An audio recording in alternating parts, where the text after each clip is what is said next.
नमस्कार बच्चों। हम अध्ययन कर रहे हैं भारत में राष्ट्रवाद के उदय के कारण। हमने इससे पूर्व की क्लास में अध्ययन किया लॉर्ड लिटन की दमनकारी नीतियाँ किस तरह से उत्तरदायी थी भारत के राष्ट्रवाद के विकास में। हमने देखा गवर्नर जनरल लॉर्ड लिटन के द्वारा भारतीयों को किस तरह से उत्तेजित किया राष्ट्रवाद की भावना को प्रज्वलित करने के लिए। लॉर्ड लिटन के द्वारा एक भव्य दिल्ली दरबार का आयोजन उस समय किया गया जब दक्षिण भारत में अकाल की स्थितियां थी। हजारों लोग मौत के मुंह की ओर जा रहे थे। भारतीय भाषाओं में लिखित समाचार पत्रों पर उसके द्वारा प्रतिबंध लगा दिया गया।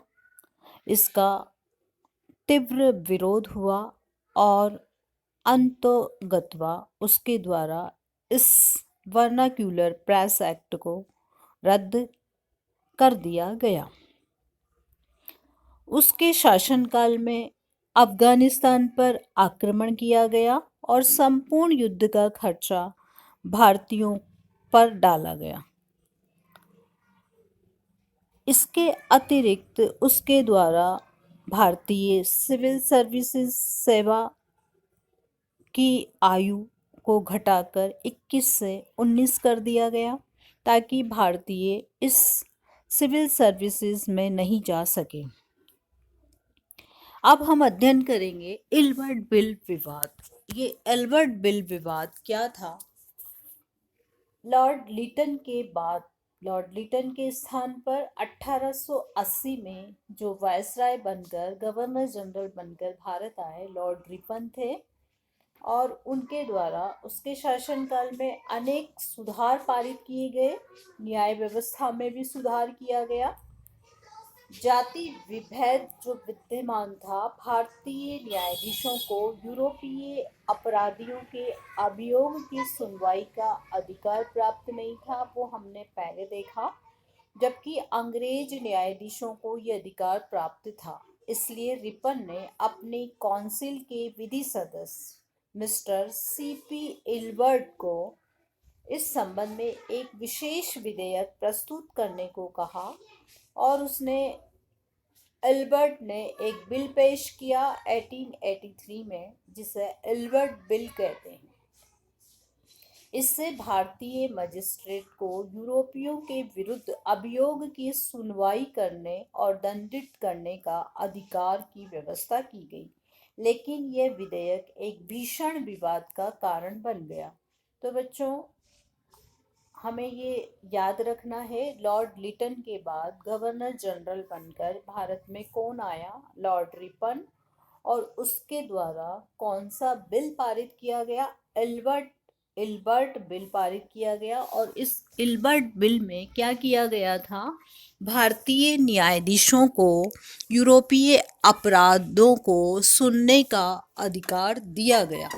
अब एल्बर्ट बिल में किस तरह से भारतीयों में असंतोष उत्पन्न हुआ?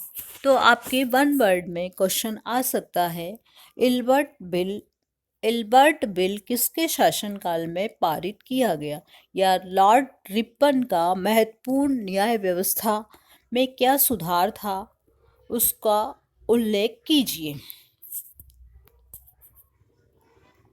भारत में रहने वाले अंग्रेजों ने इस विधेयक का विरोध किया क्योंकि उनके लिए जातीय अपमान के समान था। परिणाम स्वरूप भारत और इंग्लैंड में अंग्रेजों ने संगठित होकर इसका विरोध किया और इसके विरुद्ध आंदोलन चलाया। उन्होंने कहा, काले लोग गोरों की लंबी लंबी सजाएं देंगे और उनकी स्त्रियों को अपने घर में रखेंगे।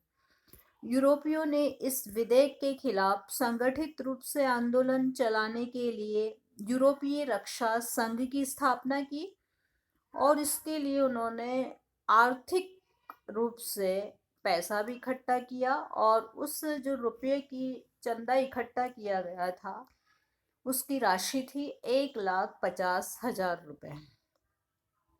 विधेयक की निंदा करते हुए अनेक स्थानों पर उनके द्वारा सभाएं आयोजित की गई। विधेयक का विरोध चरम सीमा पर पहुंच गया। तो बच्चों, हमने इसमें ये जानने का प्रयास किया कि इल्बर्ट बिल का अंग्रेजों द्वारा किस तरह से विरोध किया गया। उन्होंने इसे अपना जातीय अपमान समझा और इसके विरोध में एक संगठन का निर्माण किया। वो संगठन यूरोपीय रक्षा संघ के नाम से जाना गया और इस संगठन को चलाने के लिए उन्होंने चंदा इकट्ठा किया, जिसकी राशि थी 1,50,000 रुपए। इस संबंध में सर हेनरी वॉटन ने इस संबंध में लिखा, कलकत्ते के कुछ अंग्रेजों ने सरकारी भवन के संतरियों को वश में करके लॉर्ड रिपन को बांधकर वापस इंग्लैंड भेजने का षड्यंत्र रचा और ये सब बंगाल के गवर्नर और पुलिस कमिश्नर की जानकारी में हुआ।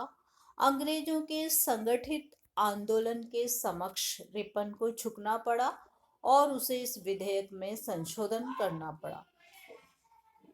इसके अनुसार अब ये निश्चित किया गया कि भारतीय न्यायाधीश और सेशन जज यूरोपीय अधिकारियों के मुकदमों पर अपना निर्णय दे सकेंगे, किंतु वे यूरोपीय अधिकारी अपने मुकदमों में जूरी बिठाने की मांग कर सकते हैं जिसमें आधे से अधिक सदस्य यूरोपीय होंगे।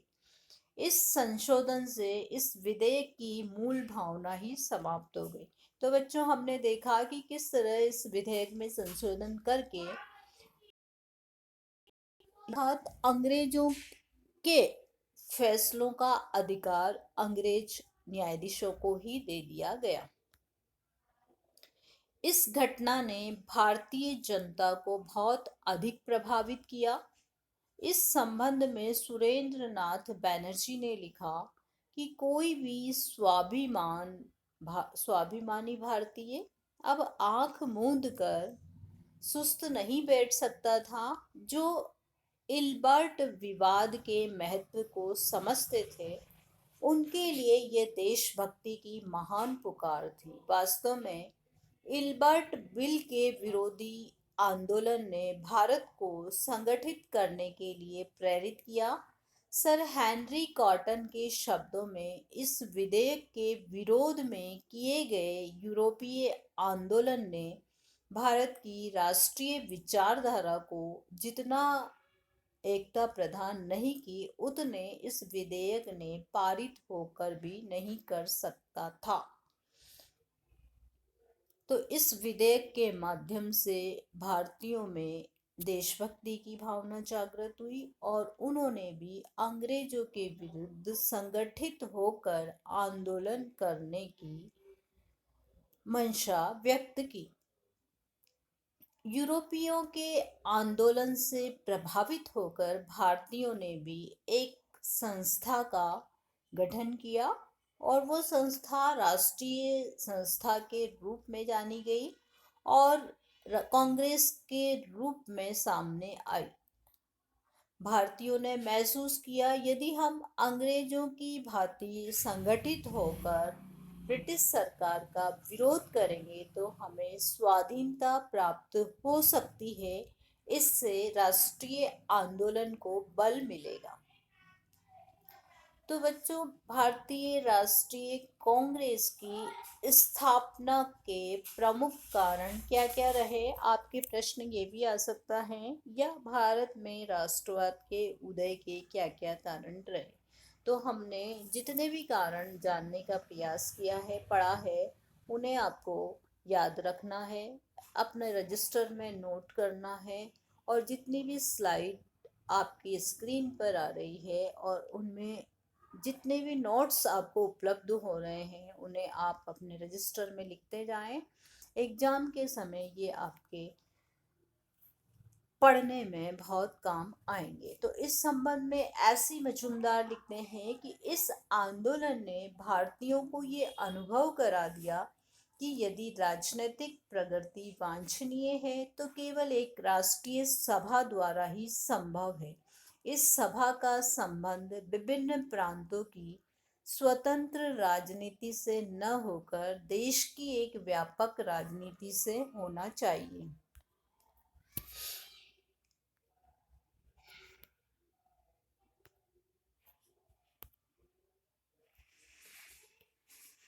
तो बच्चों, आज हमने